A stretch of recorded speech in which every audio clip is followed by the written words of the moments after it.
Structure of inotropous ovule.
ये ovule का structure है, ठीक है। कहाँ पे होता है वो भी बताता हूँ मैं आपको। तो जैसे कि आपने स्टडी किया था ओवरी, बराबर, ओवरी के अंदर ओव्यूल, तो ये ओवरी के अंदर का स्ट्रक्चर है। अब ओवरी के अंदर का किस पार्ट का स्ट्रक्चर है आपने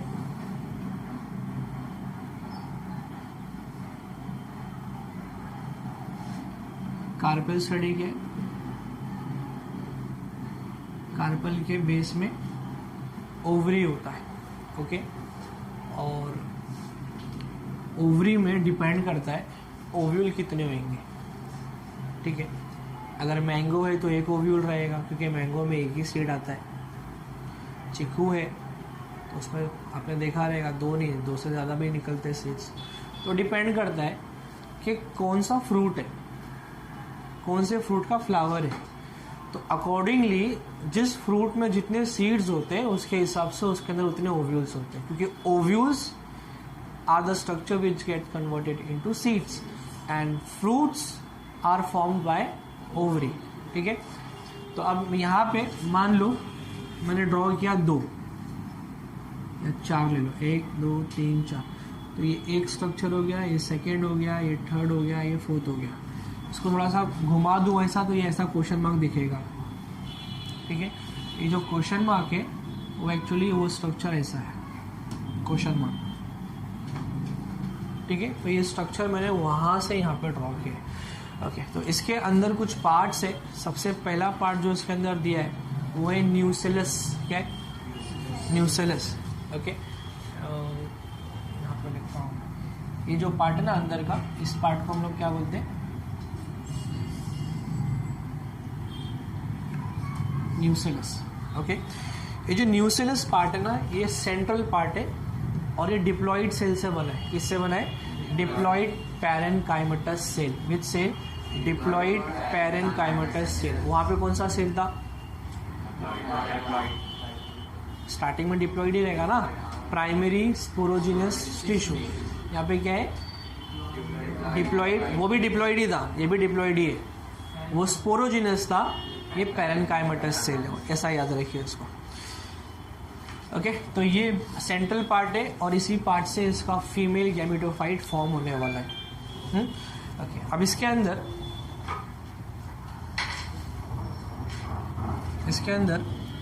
you can find presence of embryo sac.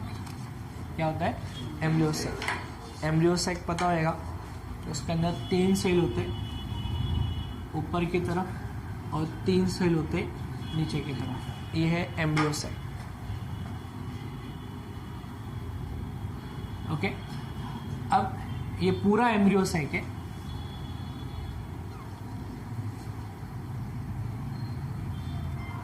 Embryo sac. और चलो, हाँ हाँ, नहीं पढ़ा रहा हूँ मैं, भाग नहीं आ सकता, नहीं।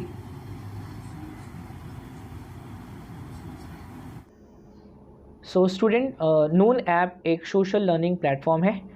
मैं Qasim Qureshi along with Noon app आप लोगों के लिए लाया हूँ एक exclusive live class for class 10, जिसमें महाराष्ट्र बोर्ड साइंस मैं आपको पढ़ाऊँगा, वो भी फ्री। ठीक है, डेली ये क्लास कंडक्ट किया जाएगा at 9 PM every day student, free of cost. इसमें एक भी रुपया आपसे कोई नहीं लिया जाएगा। एवरीडे आपका फ्री डाउट क्लियरिंग सेक्शन भी रहेगा, तो क्लास के बाद में डाउट्स भी क्लियर हो जाएंगे। और इतना ही नहीं, क्लास ख़त्म होने के बाद में आपको फ्री नोट्स भी प्रोवाइड किया जाएगा। सो देर किस बात की, डिस्क्रिप्शन बॉक्स में लिंक दिया है, मेरा ग्रुप ज्वाइन करिए और मिलता हूँ आपको at 9 PM live daily at Noon app. Thank you. अभी क्लास में हूँ मैं। नहीं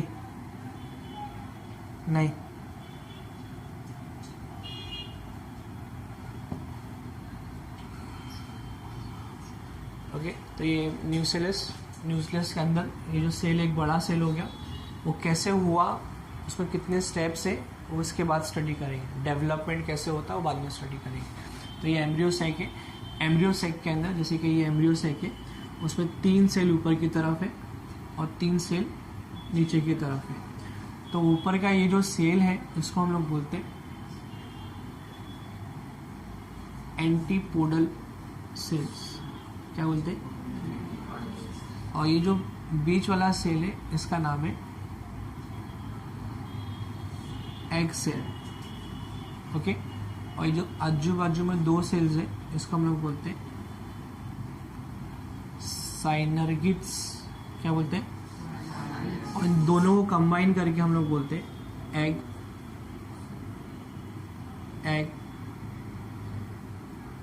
एपैरेटस। क्या बोलेंगे? Egg apparatus. ठीक है, अब इसके सेंटर में भी यहाँ पे आपको 2 सेल्स कंबाइन होते हुए दिखेंगे लाइक दिस, एंड दिस 2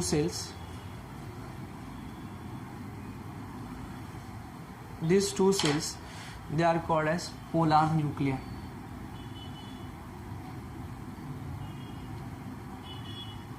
क्या बोलेंगे? Polar nuclei. ओके ओके, तो मैंने आपको बताया न्यूक्लियस, उसके बाद एम्ब्रियो सैक, और एम्ब्रियो सैक को भी डिस्क्राइब कर दिया कि उसमें कितने सेल्स होते हैं, कहाँ कहाँ होते हैं। नेक्स्ट पार्ट जो है वो हम लोग स्टडी करेंगे इंटीग्यूमेंट्स। क्या स्टडी करेंगे?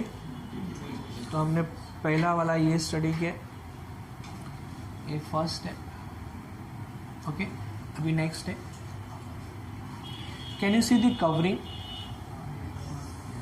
है ना, एक कोट्स है, इसके ऊपर एक इस एम्ब्रियो साइक है और इसके ऊपर एक कवरिंग है। देखो ऐसा दिखा यहाँ पे।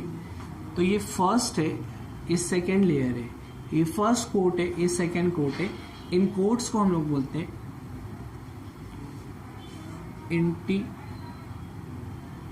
इंटीग्यूमेंट्स। क्या बोलते हैं इसको? Integuments. Integuments are the covering of embryo sac. ठीक है, integuments are the covering of embryo sac. अब पूरे एम्ब्रियो साइक को कंप्लीटली कवर नहीं करता है, ध्यान से देखो, यहाँ पे एक छोटा सा ओपनिंग है। So integuments never covers the embryo sac completely, it always leave a small microscopic gap in between, and this gap is called as micropyle। क्या बोलते हैं इसको? माइक्रोपाइल। तो फर्स्ट हमने स्टडी किया न्यूक्लियस, सेकेंड मैंने आपको इंटीग्यूमेंट्स बताया, थर्ड मैंने क्या बताया आपको? माइक्रोपाइल। ओके, ये 3 पार्ट हो गए। नेक्स्ट हम लोग स्टडी करेंगे फ्यूनिकल। एक कंप्लीट स्ट्रक्चर एक स्टॉक के ऊपर रुका हुआ है। Okay, and this stalk is called as funicle. क्या फंक्शन रहेगा? तो जो भी कुछ न्यूट्रिशन नरिशमेंट जा रहा है ओव्यूल के अंदर, सारा nutrition and nourishment it will go from this funicle towards upward and from your टेलियर। ठीक है, अब यहाँ पे एक स्पेस दिखता है जो फ्यूनिकल को और एम्ब्रियो सैक को कनेक्ट करता है। एम्ब्रियो सैक ऐसा है इसका, तो ये इसको अगर मैं स्ट्रेट कर दूँ तो ये बेस हो गया ना, ये अपेक्स पार्ट है, ये बेसल पार्ट है, क्योंकि बैंड है तो ये ऊपर की तरफ है। तो ये जो बेसल पार्ट है इसको मैं बोलता हूँ, इसका नाम है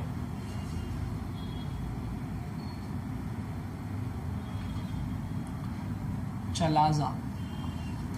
क्या नाम है उसका? चलाजा। चला जाने जा है। ये नेक्स्ट पार्ट है चलाजा। चलाजा के बाद में जिसके थ्रू फूड मटेरियल ऊपर की तरफ जाने वाला है that is called as raphe. Okay, so ये टिश्यू न्यूट्रिशन को ऊपर की तरफ लेके जाएगा। समझ में आ गया? Now here the point where chalaza and all this things they comes under a single point. अगर मैं उसको स्ट्रेट कर दिया तो ये माइक्रोपाइल सबसे ऊपर, embryo sac, okay, then we call this is chalaza and then funicle. Okay, now this is the basal part and this is the point of attachment. This point of attachment is called as hilum. तो confuse मत हो जाओ chalaza क्या है और hilum क्या है। Hilum is a point of attachment where all the structures are arranged. Chalaza is the base of this nucellus. Nucellus के जो नीचे बेस है उसको चलाजा बोलेंगे। समझ में आ गया? अब मैं इसके फंक्शंस बताता हूँ आपको कि क्या होता है एक्चुअली।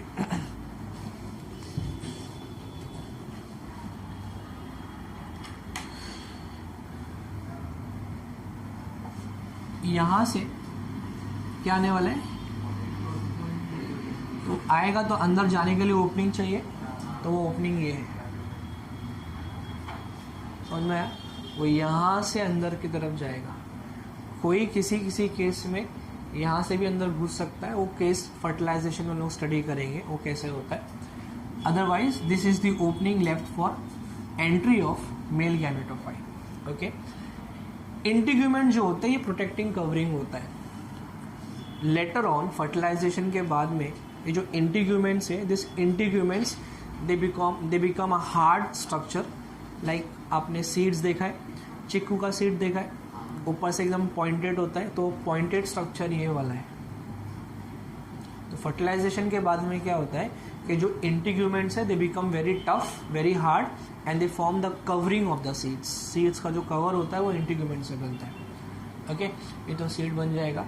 और ये तो न्यूट्रिशन का जो मैंने आपको फंक्शन बताया उसका सेम फंक्शन है। ठीक है, ये जो स्ट्रक्चर है, ये स्ट्रक्चर को न बोलते हैं हम लोग, it is the anatropous ovule. कौन सा ओव्यूल है ये? Anatropous ovule. तो आप बोलेंगे दूसरा कौन सा ओव्यूल होता है, तो दो टाइप के और भी टाइप्स के ओव्यूल होते हैं। यहाँ पे जो दो टाइप के ओव्यूल्स हमें स्टडी करना, एक ही करना है स्टडी। एक होता है एनाट्रोपस, एक होता है ऑर्थोट्रोपस। एनाट्रोपस, ऑर्थोट्रोपस, क्या डिफरेंस होता है? जब क्वेश्चन मार्क के फॉर्म में होता है लाइक दिस, तो उसको एनाट्रोपस बोलेंगे। ऑर्थो मीन्स स्ट्रेट, तो ये स्ट्रेट रहेगा, मतलब उसका स्ट्रक्चर ये आपका एम्ब्रियोसेक है, ठीक है, ये इंटीग्यूमेंट्स है, ऊपर की तरफ इंटीग्यूमेंट्स है। समझ में आया? ये चलाजा और ये नीचे बेस उसका फ्यूनिकल, लाइक दिस। सब बैंड रहेगा तो एनाट्रोपस, स्ट्रेट रहेगा तो ऑर्थोट्रोपस।